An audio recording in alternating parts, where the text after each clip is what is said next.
गुरु गणपति भगवान की जय।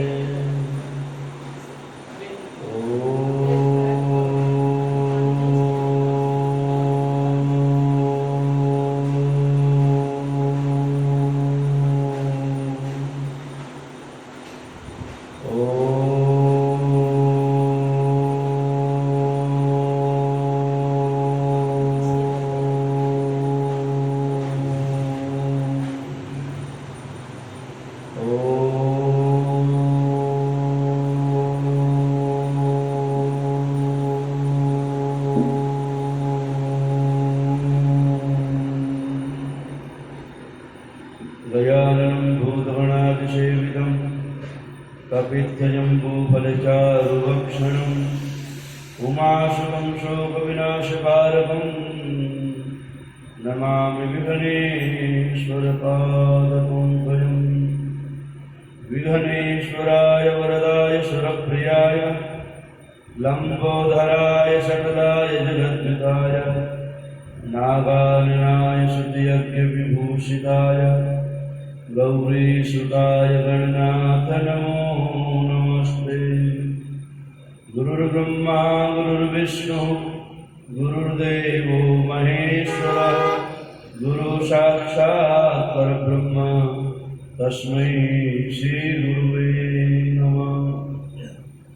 अखण्डमण्डलाकारं व्याप्तं येन चराचरं तत्पदं दर्शितं येन तस्मै श्रीगुरुवे नमः। ध्येयं सदा परिभवग्नमभीष्टदोहं तीर्थास्पदं शिवविरन्तिनुतं शरण्यं विद्यार्थिहं प्रणतपालभवाब्धिपूतं वन्दे महापुरुषते चरणारविन्दम्। वंशीविभूषितकरानवनीरधावा पीताम्बरादरुणबिम्बफरादरोष्ठात् पूर्णेन्दुसुन्दरमुखादरबिन्दुनेत्रात् कृष्णात् परं किमपि तत्त्वमहं न जाने। सर्वमङ्गलमाङ्गल्ये शिवे सर्वार्थसाधिके शरण्ये त्र्यम्बके गौरी नारायणी नमोस्तुते। जयन्ती मङ्गलाकाली भद्रकाली कपालिनी दुर्गा क्षमा शिवा धात्री स्वाहा स्वधा नमोस्तुते।